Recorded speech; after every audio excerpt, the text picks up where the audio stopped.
This is how I breathe. I think I was about 8 years old when I was first addressed as a woman, which is funny, because at 8 I thought that woman meant princess. Princess whose beauty left men speechless. I guess I thought that princesses were respected. My fairy tale was shifted into a harsh reality when a man, old enough to be my father, told me that my butt looked good. 9. The first odd touch happened at 9. I have no sense of whether this test was wrong or not. The moral correctness of this action wasn't something I was old enough to understand, but details aren't something that I can get into. Skip to 11. 11 was when my body told itself that it was ready to become a woman. At first, I thought I was dying. I didn't know I had to go through such a scary red initiation, but the joke was on me. A man had already decided that I was a woman before my own body did.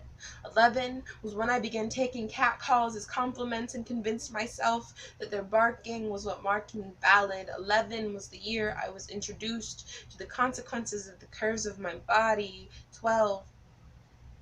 I had my first kiss. It was forced, and it felt wrong, but I didn't know why. Sandpaper lips scratching against my own, my subconscious warnings falling on deaf ears. 13. 13. My best guy friend grabbed my boobs and said that they were nice. I said thank you. I said thank you when I really should have said screw you. Screw you for thinking that my body is something that you're entitled to, but I said thank you. Later that night, I still felt his hand imprinted on my chest. 13. My best guy friend bruises my wrist after I tell him not to touch me. After I tell him that he's made me uncomfortable, he tells me that he's sad, which has nothing to do with my point, but whatever, he's broken and needs me to hold him together, so I stay. Later that day, he tries to grope me, and all I can do is look at the blue-green painting he's left on my wrist. My pain was less convincing than his manipulation. 14. A senior boy gropes my thigh, and Jim, a buff redhead with an even bigger ego, jagged hands grating against me, scraping the layered coating of innocence away. He only stopped when I told him how old I was, but the damage to my shield had already been done.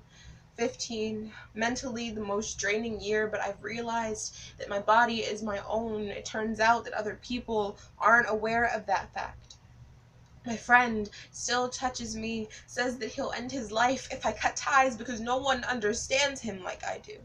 I didn't know that understanding meant allowing my body to be free therapy, to be medication for a boy that faked his condition. 16. At 16, I felt myself harden. Maybe it was the work of time, or maybe I got tired of dirty hands doing what dirty minds told them to do. Breaking away from a friend who only wanted benefits was the best thing I did that year. Starting to love my body a close second. 17.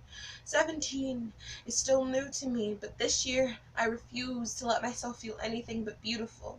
17 is the year I refuse to let myself feel like a boy is what makes me worth something. This year is the year I let myself feel like I'm worth something. This year I am truly a woman.